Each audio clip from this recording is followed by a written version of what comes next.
রমজান মুবারক সবাইকে। দেখতে দেখতে আল্লাহর রহমতের 10টা দিন চলে গেল।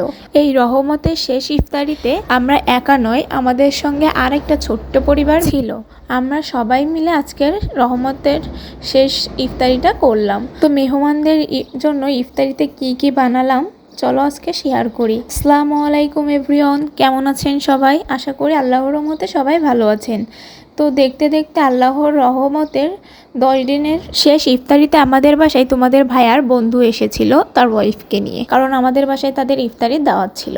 আলহামদুলিল্লাহ মোটামুটি যেটুকু পারছি আমাদের সামর্থ্যের ভিতরে সেটুকুই জোগাড় করছি। আজকে মেহমান আসবে এই জন্য আমি সকাল সকাল রান্না করতে চলে গিয়েছিলাম। প্রথমে সকাল সকাল রান্না করে নিয়ে সব ইফতারির আইটেম গুছাই ফেলছিলাম।